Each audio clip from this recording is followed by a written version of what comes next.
আজকে ছিল উল্টো রাত, আর সেই মতো জগন্নাথ দেব আজকে মাসির বাড়ি থেকে নিজের বাড়িতে ফিরবে, তাই আমরাও আনতে গেছিলাম আমাদের জগন্নাথকে।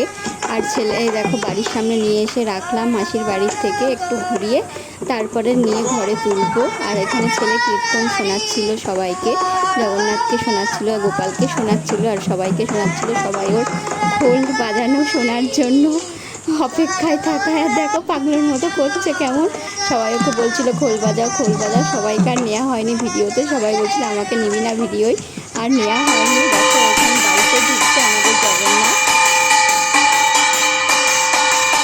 আমার বাবা এখানে দেখো বাড়িতে ঢোকাচ্ছে, আবার 1 বছরের অপেক্ষায় থাকতে হবে।